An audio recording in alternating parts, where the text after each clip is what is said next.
আলাইহি ওয়াসাল্লাম। উপস্থিত সম্মানিত শ্রদ্ধেয় মুসল্লিয়ানে কেরাম, মহান আল্লাহ পাকের দরবারে অসংখ্য অগণিত শুকর আদায় করছি, যিনি আমাদেরকে আজ পবিত্র রবিউল আউয়াল চাঁদের তৃতীয় জুম্মার নামাজটি পড়ার জন্য মসজিদে বসার তৌফিক দান করেছেন। মহান আল্লাহ পাকের দরবারে, মহান আদিশানের দরবারে, মহান প্রভুর দরবারে, মহান সৃষ্টিকর্তার দরবারে, মহান রিজিকদাতার দরবারে, মহান পালনকর্তার দরবারে আমরা শুকর আদায় করছি। শুকরিয়া আমরা করে নেই আলহামদুলিল্লাহ। অসংখ্য অগণিত দরুদ ও সালাম প্রেরণ করছি আমাদের প্রাণের রাসূল, দো জাহানের বাদশাহ নবী রাহমাতুল লিল আলামিন মুহাম্মদ মুহাম্মদ মুস্তাফা সাল্লাল্লাহু আলাইহি ওয়াসাল্লামের কদম মোবারকে। আজকে রবিউল আউয়াল চাঁদের তৃতীয় জুম্মার নামাজ। আজকে খুতবা আলোচনা এসেছে রাসূল পাক সাল্লাল্লাহু আলাইহি ওয়াসাল্লামের সৌন্দর্যের আলোচনা। আমার নবীজি কত সুন্দর ছিলেন এই প্রসঙ্গে কিছু আলোচনা এসেছেন। আল্লাহ পাক রব্বুল আলামিন নবীজিকে পৃথিবীতে প্রেরণ করেছেন রাহমাতাল লিল আলামিন হিসাবে। আল্লাহ পাক দুনিয়াতে প্রেরণ করেছেন। আল্লাহ তাআলা ঘোষণা করেন, ওয়া মা আরসালনাকা ইল্লা রাহমাতাল লিল আলামিন, সমস্ত সৃষ্টি জগতের জন্য আমি আমার রাসূলকে রহমত স্বরূপ প্রেরণ করেছি। দুনিয়াতে নবীজি রহমত স্বরূপ এসেছেন। তিনি আমার একজন নবী ছিলেন যার তুলনা সৃষ্টির ভিতরে আর কেউ নাই। জোরে সুবহানাল্লাহ। যার তুলনা সৃষ্টির ভিতরে আর কেউ নাই। আমার নবীজি এত সুন্দর ছিলেন। হাদিসে তো আসছে, তিরমিজি শরীফ হাদিস এবং অসংখ্য হাদিসে আলোচনা আসছেন। فعن أبي هريرة رضي الله تعالى عنه أنه قال ما رأيت شيئا أحسن من رسول الله صلى الله عليه وسلم كأن الشمس تجري في وجهه رواه الترمذي। حضرت আবু হুরায়রা রাদিয়াল্লাহু তাআলা আনহু বলেন, রাসূল পাক সাল্লাল্লাহু আলাইহি ওয়াসাল্লামের চাইতে অধিক সুন্দর আমি আর কাউকে দেখি নাই। নবীজির চাইতে এত সুন্দর আমি আর কাউকে দেখি নাই। তাহার চেহারা মোবারক যেন সূর্য চমকায় যেত। জোরে সুবহানাল্লাহ। হযরত আবু হুরায়রা রাদিয়াল্লাহু তাআলা বললেন, আমার নবীজির চেহারা মুবারকের ভিতরে সূর্য চমকায় যেত। এত সুন্দর ছিলেন আমার নবীজি। নবীজির চাইতে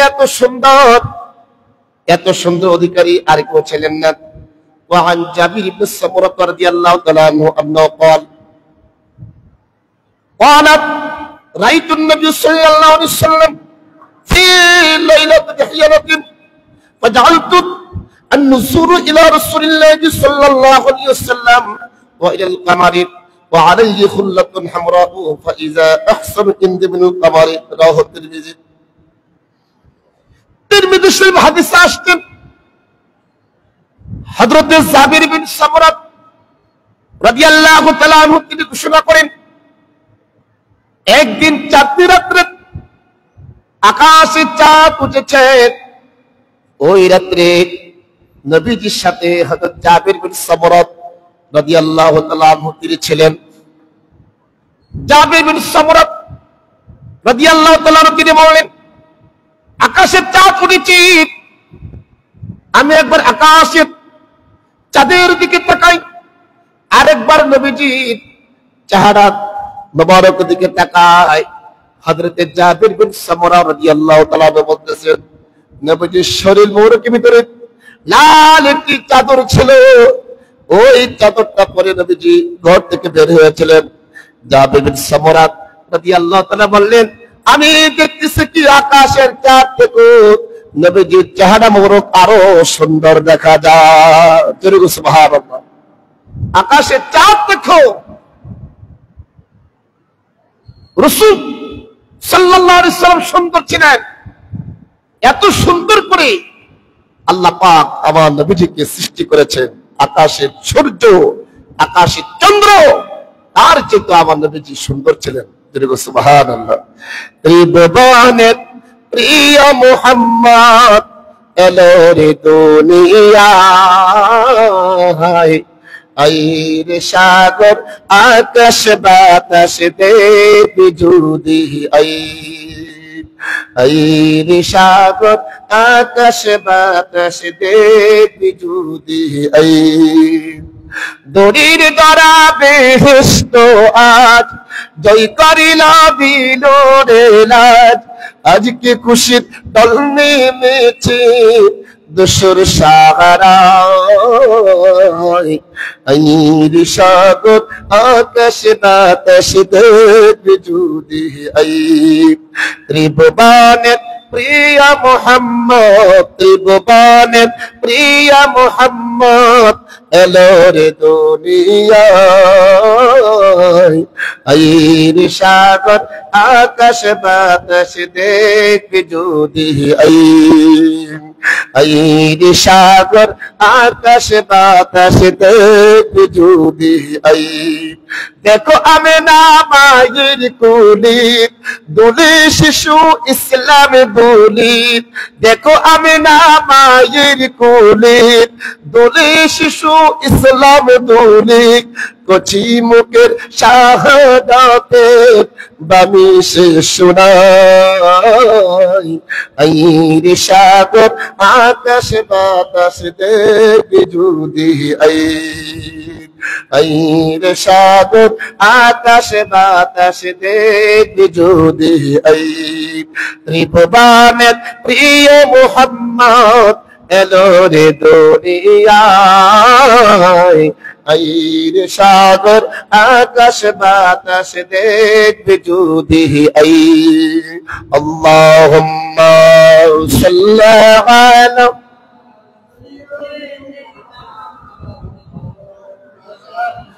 মুহাম্মাদ ওয়া আলা আলি মাওলানা মুহাম্মাদ ওয়া আলা আলি সাইয়্যিদিনা। সৃষ্টি কুলের সবাই বলে আজকে মোদের খুশির দিন, এ ধরাতে তাশরীফ আনলেন রহমাতাল লিল আলামিন। আল্লাহুম্মা সাল্লি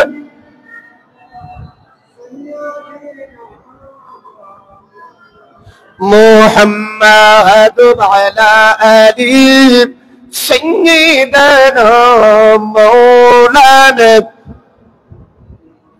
দুররে মুনাজ্জম কিতাব লেখা আছে উম্মাতুল মুমিনিন হযরত আয়েশা সিদ্দিকা রাদিয়াল্লাহু তাআলা আনহা তিনি বলেন, একদিন শেষ রাতে উম্মাতুল মুমিনিন হযরত আয়েশা সিদ্দিকা রাদিয়াল্লাহু তাআলা আনহা সুই দিয়ে শিরার কাজ করতেছিলেন। হঠাৎ করে ওনার হাত থেকে সুইটা পড়ে গেল। অনেক খোঁজ করলেন, সুই আর পাইতেছে না। এমন সময় দয়াল নবীজি নূর নবীজি রাসূল পাক সাল্লাল্লাহু আলাইহি ওয়াসাল্লাম যখন আয়েশার ঘরের ভিতর প্রবেশ করলেন, আয়েশার কামরার ভিতর প্রবেশ করলেন, আমার নবীজির চেহারা মুবারকে নূরের আলোতে পুরাটা ঘর আলোকিত হয়ে গেল। হযরত আয়েশা সিদ্দিকা রাদিয়াল্লাহু তাআলা আনহা হারানো সুইকে তিনি পেয়ে ফেলেছেন।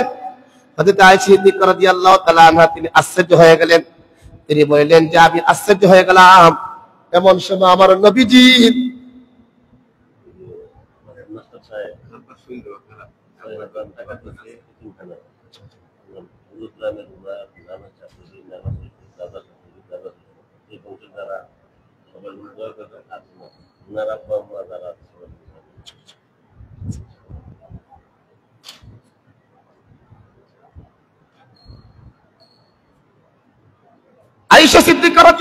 তাআলা আনহা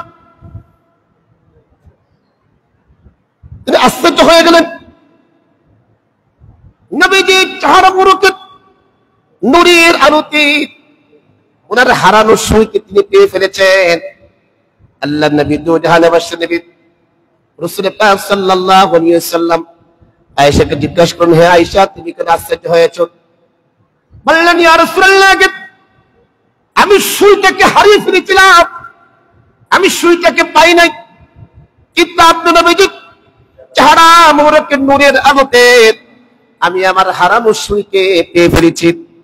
আল্লাহ নবী দো জাহানবাসী নবী রাসূল পাক সাল্লাল্লাহু আলাইহি ওয়াসাল্লাম ঘোষণা করলেন, ফাকালা ইয়া হুমায়রাউ আল-ওয়াইল সুম্মা আল-ওয়াইল সালাসাল লিমান ফুরমান নাজার ওয়াজহি। নবীজি ঘোষণা করলেন, আয়েশা, বড়ই আফসোস, বড়ই আফসোস, বড়ই আফসোস, যারা আমার চেহারার দিকে মহব্বতের নজরে তাকাইলো না। নবীজি আফসোস করেছেন, মক্কার মানুষেরা নবীজির চেহারা মোবারকের দিকে মহব্বতের নজরে তাকায় নাই। আমার নবীজিকে অনেক মক্কার মানুষেরা মহব্বত করে নাই, অনেক মক্কার মানুষেরা আমার নবীকে কষ্ট দিয়েছে। এই জন্য আমার নবীজি বললেন, ইয়া হুমায়রাউ, হে আয়েশা, আল ওয়াইলু সুম্মা আল ওয়াইলু সালাসাল লিমান ফুরমান নাজার ইলা ওয়াজহি। নবীজি তিনবার বললেন, আয়েশা, বড়ই আফসোস, বড়ই আফসোস, যারা আমার চেহারার দিকে মহব্বতের নজরে তাকাইল না। নবীজি চেহারা মুবারক থেকে এমন নূর বের হয়েছিলেন, এমন আলোকিত হয়েছিলেন, হযরত আয়েশা সিদ্দিকা রাদিয়াল্লাহু তাআলা আনহা ওনার হারানো সুই তিনি পেয়ে ফেলেছিলেন। জোরে গো সুবহানাল্লাহ। আমার নবীজি এত সুন্দর ছিলেন, আমার নবীজি আল্লাহ পাক এত সুন্দর করে তৈরি করেছিলেন, যার চেহারা মুবারকের নূরের আলোতে অন্ধকার আলোকিত হয়ে যেতেন। জোরে গো সুবহানাল্লাহ। হাদিস শরীফে ঘোষণা করা হয়েছে, উম্মাতুল মুমিনিন হযরত আয়েশা সিদ্দিকা রাদিয়াল্লাহু তাআলা আনহা বলেন, একদিন আমি সুতা কাটতেছিলাম, আর নবীজি নিজে সুতা নিজে, নিজের জুতা নিজে কি আপনি সেলাই করতেছিলেন। নবীজি নিজের কাজ নিজে করা পছন্দ করতেন। নবীজির জুতা মোবারক নিজে সেলাই করতেছিলেন। হযরত আয়েশা সিদ্দিকা রাদিয়াল্লাহু তাআলা আনহা বললেন, নবীজির পেশান মুবারক থেকে ঘাম মোবারক বেয়ে বেয়ে পড়তেছে। এই ঘাম মোবারক গুলা জমিনে পড়ার আগে এগুলা কি নূর হয়ে যাইতেছে। জোরে গো সুবহানাল্লাহ। আয়েশা সিদ্দিকা রাদিয়াল্লাহু তাআলা আনহা আশ্চর্য হয়ে গেলেন, অবাক হয়ে গেলেন, কি দেখতেছেন কি নবীর চেহারা মুবারক থেকে ঘাম মোবারক জমিনে পড়ার আগে এগুলো নূর হয়ে যাচ্ছে। আয়েশা সিদ্দিকা রাদিয়াল্লাহু তাআলা আশ্চর্য হয়ে গেলেন। নবীজি বললেন, হে আয়েশা, তুমি কেন আশ্চর্য হয়েছো? বললেন, ইয়া রাসূলুল্লাহ, ইয়া হাবিবাল্লাহ, আমি দেখতেছি আপনার চেহারা মুবারক থেকে ঘাম মোবারক জমিনে পড়ার আগে এগুলো নূর হয়ে যাচ্ছে। শুধু তাই নয়, আমি যখন আপনার চেহারার দিকে তাকাই, আপনার চেহারা মুবারকের ললাটের দিকে যখন তাকাই, চেহারা মুবারকে তাকাই, আমি দেখি কি চাঁদনির বৃষ্টি, দেখি কি আকাশের চাঁদের মতো আপনার চেহারা সুন্দর দেখা যায়, আকাশের চাঁদের মতো আপনার চেহারা গুলো জকমক জকমক করতেছে। যেরকম সুবহানাল্লাহ। আমার নবীজি রাসূল পাক সাল্লাল্লাহু আলাইহি ওয়াসাল্লাম হযরত আয়েশা সিদ্দিকা রাদিয়াল্লাহু তাআলা আনহার কথাগুলো শুনে নবীজি অত্যন্ত খুশি হয়ে গেলেন। নবীজির হাতের ভিতরে সুই ছিল, নবীজির হাতের ভিতরে সুতা ছিলেন। এই সুতাগুলো রেখে আমার নবীজি হযরত আয়েশা সিদ্দিকা রাদিয়াল্লাহু তাআলা আনহা কপালে চুমু দিয়ে বললেন, আয়েশা, আয়েশা, আজকে তোমার কথা আমি খুশি হয়ে গেলাম। আজকে তোমার কথা আমি অত্যন্ত খুশি হয়ে গেলাম। আল্লাহ পাক তোমাকে ভালো প্রতিদান দান করে, আল্লাহ পাক তোমাকে ভালো রহমত, ভালো সওয়াব দান করে। তাহলে বোঝা যাচ্ছে নবীজির প্রশংসা করলেন, নবীজির গুণগান গাইলেন। আমার নবীজি খুশি হয়ে যান। কেউ যদি আল্লাহর হাবিবের প্রশংসা করেন, আল্লাহর নবী রাসূল পাক সাল্লাল্লাহু আলাইহি ওয়াসাল্লাম খুশি হয়ে যান, আনন্দিত হয়ে যান। নবীজির গুণগান গাইলেন, এটা তার আমলনামার ভিতরে ইবাদতের সওয়াব লেখা হয়ে থাকে। যিকরুল আম্বিয়া মিনাল ইবাদাতুন, যিকরুস সলিহিনা কাফারাতুন। কেউ যদি নবীজির আলোচনা শুনে, কেউ যদি নবীজির আলোচনা করে, তার আমলনামার ভিতরে ইবাদতের সওয়াব লেখা হয়। আর কেউ যদি ওলি আল্লাহকে প্রশংসা করে তার গুনাহ কাফারা আদায় হয়ে যায়। তাহলে আমার নবীজির গাম মোবারক এই কুলা ছিল কি নূর, নবীজির পশ্চিমে মোবারক ছিল কি নূর। যেরকম সুবহানাল্লাহ। নবীজির শরীরের গাম মোবারক ছিল কি ছিল? নূর ছিল। নবীজির গাম মোবারক নূর, নূরুন আলা নূর। এই জন্য নবীজির প্রত্যেকটি অঙ্গ প্রত্যঙ্গ গুলাকে মুবারক বলতে হবে। নবীজির চুলকে সাধারণ চুলের মতো বলা যাবে না, নবীজির চুলকে চুল মোবারক বলতে হবে, নবীজির হাতকে হাত মোবারক বলতে হবে, নবীজির পাওকে পা মোবারক বলতে হবে, নবীজির প্রস্রাবকে প্রস্রাব মোবারক বলতে হবে, নবীজির পায়খানাকে পায়খানা মোবারক বলতে হবে, নবীজির কাপড়কে কাপড় মোবারক বলতে হবে। নবীজির সমস্ত অঙ্গ প্রত্যঙ্গগুলোর নাম নেওয়ার সময় মহব্বতের সাথে প্রেমের সাথে, মহব্বতের সাথে প্রেমের সাথে পবিত্র শব্দ ইউজ করতে হবে। আমার নবীজি হচ্ছে পবিত্র। আল্লাহ পাক রব্বুল আলামিন আমার নবীজিকে পবিত্র অবস্থা দুনিয়ার জীবনের ভিতরে প্রেরণ করেছে। জোরে করে সুবহানাল্লাহ। ইয়া রাসূলুল্লাহ ইয়া হাবিবাল্লাহ ইয়া রাসূলুল্লাহ ইয়া হাবিবাল্লাহ ইয়া রাসূলুল্লাহ। আমারি মৌতের নিদান কাল থাকিবেন নবীজি আমার শিয়রে, দেখিব আপনাকে আপন নজরে। ইয়া রাসূলুল্লাহ ইয়া হাবিবাল্লাহ ইয়া রাসূলুল্লাহ ইয়া হাবিবাল্লাহ ইয়া রাসূলুল্লাহ। গোসল করাইয়া কাপন পড়াইয়া রাখিবেন যখন কবরে শুয়াইয়া, লইয়েন গোকুলে কুলাদ বরিয়া। ইয়া রাসূলুল্লাহ ইয়া হাবিবাল্লাহ ইয়া রাসূলুল্লাহ ইয়া হাবিবাল্লাহ ইয়া রাসূলুল্লাহ। আল্লাহ নবী দু জাহানবাসী নবী রাসূল পাক সাল্লাল্লাহু আলাইহি সাল্লাম 12 বছর বয়সে নবীজির চাচা আবু তালেবের সঙ্গে ব্যবসা করার জন্য সিরিয়ার জীবনে গেলেন, ব্যবসার উদ্দেশ্যে গেলেন। বাবা আহমেদ আমার নবীজি যখন ব্যবসায়িক কাফেলার মধ্যে উঠলেন, আকাশের একটি মেঘের টুকরা আসে আমার নবীজির মাথা মোবারকের ভিতরে ছায়া দিয়ে রাখলেন। এই কাফেলা যখন বুসরা নামক স্থানের মধ্যে যাইতেছিলেন, ওই বুসরা নামক স্থানের ভিতরে একটি গির্জা ছিল। গির্জার ভিতরে একজন পাদ্রী ছিল, বুখাইরা পাদ্রী। বুখাইরা পাদ্রী ঘর থেকে বের হলেন, গির্জা থেকে বের হলেন। তিনি দেখতেছেন একটি কাফেলা আসতেছে। কাফেলার থেকে আশ্চর্য হয়ে গেলেন। কাফেলার উপরে আকাশের একটি মেঘের টুকরা ছায়া দিয়ে রাখলেন। গির্জা থেকে ওই বুখাইরা পাদ্রী দেখতেছেন কাফেলা আসতেছে। কাফেলা আস্তে আস্তে আস্তে আস্তে বুসরা নামক স্থানের ভিতরে একটি গাছের তলে তারা আশ্রয় নিলেন। বুখাইরা পাদ্রী দেখতেছেন ওই গাছের তলে একটা ছেলে বসেছে। ওই ছেলেটা বসার সঙ্গে সঙ্গে গাছের পাতাগুলা ওই ছেলেটাকে আমার নবীজিকে ছায়া দিতে শুরু করলো। জোরে সুবহানাল্লাহ। বুখাইরা পাদ্রী আশ্চর্য হয়ে গেলেন।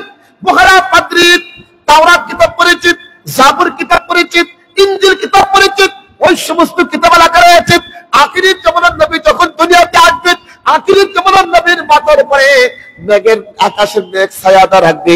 এবার কি করলেন বুখাইরা পাদ্রী? সবাইকে দাওয়াত করলেন গির্জার ভিতরে। সেই গির্জা দাওয়াত করলেন। দাওয়াত করার পরে সবাইকে খাওয়া দাওয়া করতে বসাইলেন। বুখাইরা পাদ্রী দেখতেছেন নবীজিকে দেখা যায় না, ওই ছেলেটাকে দেখা যায় না। তাদেরকে বললেন তোমাদের মধ্যে আর কি বাকি আছে কিনা? বলে আছে, একটা ছেলে বাকি আছে, তাকে আমরা রেখে এসেছি উটগুলা পাহারা দেওয়ার জন্য, তোমরা তাকে নিয়ে আসো। আমার নবীজিকে সেখান থেকে নিয়ে আসতে গেলেন। বুখাইরা পাদ্রী বারবার নবীজির দিকে তাকাইতেছে। যখন নবীজি আসতেছিলেন দেখতেছে নবীজির মাথার উপরে আকাশের একটি মেঘ ছায়া দিয়া দিয়া নবীজিকে দিতেছে। সুবহানাল্লাহ। যখন তিনি বুখাইরা গির্জার ভিতরে গেলেন, গির্জাতে যাওয়ার পরে সকলকে খাওয়া দাওয়া করালেন। সবাই খাওয়া দাওয়া করে বের হয়ে গেলেন। এবার বুখাইরা পাদ্রী এসে আমার নবীজিকে বললেন আমি তোমাকে লাত মানাত উজ্জার কসম দিয়ে কিছু কথা জিজ্ঞাসা করব, তুমি আমার কথা উত্তর দিবা। নবীজি বললেন আপনি আমাকে লাখ মারাত উজ্জার কসম দিয়ে কোনো কথা বলবেন না। লাখ মারাত উজ্জার প্রতি আমার ঘৃণা, আমি সবচেয়ে বড় ঘৃণা করি। লাখ মারাত উজ্জার কসম দিয়ে কি কথা বললেন? আমার নবীজি বললেন, যদি আপনি কথা বলতে হয় আল্লাহর কসম দিয়ে আমাকে বলবেন। জোরে বলুন সুবহানাল্লাহ। 12 বছর বয়সী নবীজি ওই বহেরা পাদ্রীকে বললেন, আপনি আল্লাহর কসম দিয়ে কথা বলেন, তাহলে আমি আপনার কথা উত্তর দেব। বহেরা পাদ্রী বললেন, ঠিক আছে, আল্লাহর কসম করে বলতেছি, আপনি বলেন, আপনি যখন ঘুমান কি অবস্থা হয়? আমার নবীজি বললেন, আমি যখন ঘুমাই আমার চক্ষু ঘুমায়, কিন্তু আমার দিল ঘুমায় না। জোরে বলুন সুবহানাল্লাহ। নবীজি বলতেছে, আমার চক্ষু ঘুমায়, আমার দিল ঘুমায় না। জোরে বলুন সুবহানাল্লাহ। বহেরা পাদ্রী বললেন, আপনার দিল আমি দেখতে চাই। নবীজি পিঠ দেখালেন, ওই পিঠের মধ্যে মোহরে নবুয়ত গোশতের টুকরা রাখা আছে, লা ইলাহা ইল্লাল্লাহ মুহাম্মাদুর রাসূলুল্লাহ। বহেরা পাদ্রী আমার নবীকে অনেক প্রশ্ন করলেন, নবীজি চক্ষু মোহরক দেখলেন, সবগুলো দেখে বহেরা পাদ্রী এবার তিনি আশ্চর্য হয়ে গেলেন। তিনি দেখতেছেন আসমানি কিতাবের ভিতরে আখিরি জামানার নবীর যতগুলো লক্ষণ আছে সমস্ত লক্ষণগুলো আজকে এই ছেলেটার মধ্যে পাওয়া যাইতেছে। আমার নবীজি চাচা আবু তালেবকে ডাকে আনলেন, এ আবু তালেব, এই ছেলেটিকে। আবু তালেব বলেন, আমার পুত্র সন্তান। বহেরা পাদ্রী বললেন, না না না, আপনার পুত্র সন্তান হতে পারে না, কারণ কি আখিরের জামান নবীর আব্বা দুনিয়াতে বেঁচে থাকার কথা না। ঠিকই বলেছেন, এটা আমার ভাতিজা, আর তার আব্বা আব্দুল্লাহ দুনিয়াতে নাই। বহেরা পাদ্রী বললেন, হ্যাঁ ঠিক আছে, তার আব্বা দুনিয়া থাকার কথা নয়। আবু তালেব, আমি আপনাকে আজকে বলতেছি, আমি আসমানি কিতাব তাওরাত কিতাব পড়েছি, জাবর কিতাব পড়েছি, ইনজিল কিতাব পড়েছি। ওই সমস্ত কিতাবে করে আখিরের জামানার নবী যে দুনিয়াতে আসবে, ওই নবীর গুলা কি লক্ষণ হবে, কিরকম হবে, ওইগুলা আমি দেখলাম।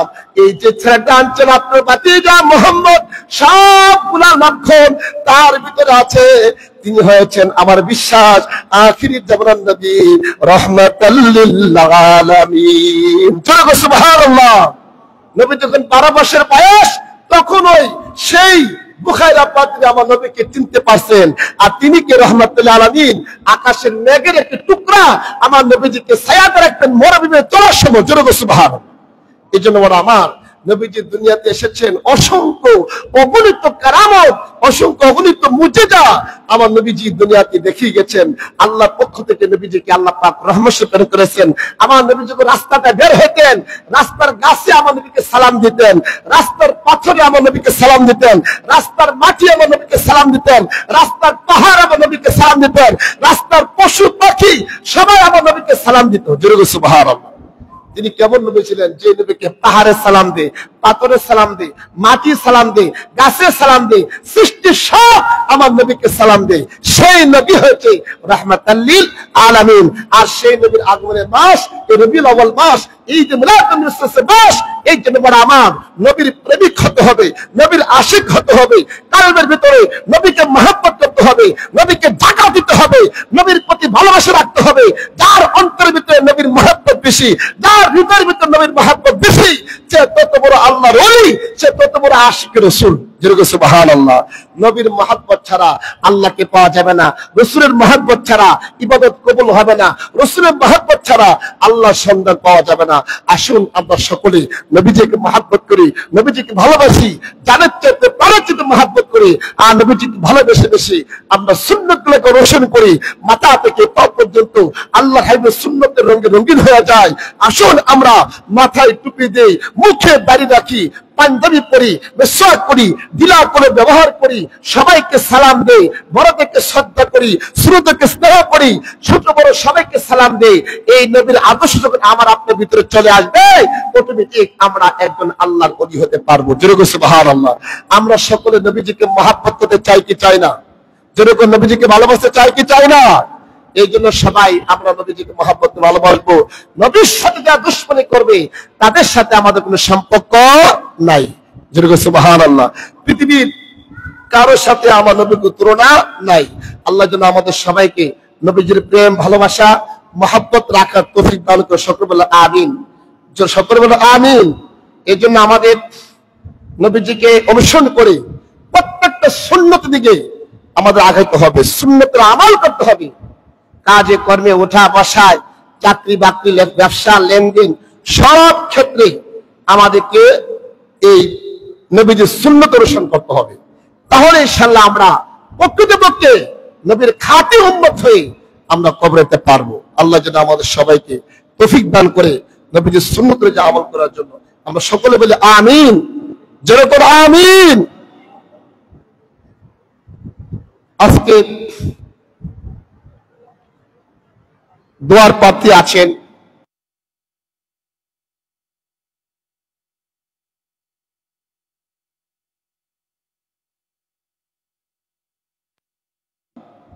জনাব মোহাম্মদ মাসুদ মাস্টার সাহেব, উনি অসুস্থ, দোয়ার প্রার্থী হয়েছে আপনাদের কাছে। মাসুদ মাস্টার সাহেব তিনি এতিমখানাতে 5,000 টাকা 6,000 টাকা আজকে তিনি দান করেছেন। 6,000 টাকা দিয়ে আপনাদের সবার কাছে দোয়া চেয়েছেন। আল্লাহ পাকের জন্য জনাব মোহাম্মদ মাসুদ মাস্টার সাহেবকে পরিপূর্ণ সুস্থ দান করেন, নেক হায়াত দান করেন, সকলে বলে আমিন। অত্যন্ত সরল প্রকৃতির মানুষ তিনি। এই এতিমখানাতে 6,000 টাকা দিয়েছেন। আল্লাহ যেন এই টাকাটার বিনিময়ে ওনার পরিবারের থেকে সমস্ত অসুখ বিসুখ দূর করে দেন। বিশেষ করে ওনার আপনজন কবরদিশা আছে এবং মুলুগ্রাম, ওনার কি নানা বাড়ি, ওনার নানা শাশুড়ি এবং নানা শ্বশুর আপনজন মুলুগ্রামে আত্মীয়স্বজন আছে, ওনাদের জন্য দোয়া চাইছেন। আল্লাহ পাক যেন তাদেরকে কবরের ভিতরে শান্তিতে রাখেন, কবরগুলা বেহেশতের বাগান বাড়ায় দেন। আমরা সকল মিলে আমিন। এই এতিমখানার টাকাটার বিনিময়ে তাদেরকে যেন আল্লাহ পাক আরো সম্পদ বাড়ায় দেন। আমরা সকল মিলে আমিন। একটি বিজ্ঞপ্তি আসছে,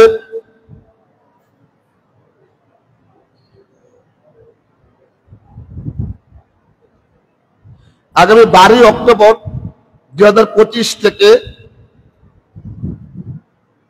টাইফয়েড ভ্যাকসিন ক্যাম্পেইন শুরু হতে যাচ্ছে। যাদের বয়স 9 মাস থেকে 15 বছর পর্যন্ত তাদেরকে 1 ডোজ করে টিকা দেওয়া হবে। টিকা নেওয়ার জন্য জন্ম নিবন্ধন দিয়ে অতি দ্রুত অনলাইনে রেজিস্ট্রেশন করতে হবে। এই টিকাটা 9 মাস থেকে 15 বছরের যে শিশুরা আছে তাদের জন্য এই টিকা নেওয়ার জন্য অতি দ্রুত জন্ম নিবন্ধন দিয়ে অনলাইন রেজিস্ট্রেশন করতে হবে। অনুরোধ ক্রমে মোহাম্মদ জুবাইর মাহমুদ তপন, স্বাস্থ্য পরিদর্শক, কসবা স্বাস্থ্য কমপ্লেক্স।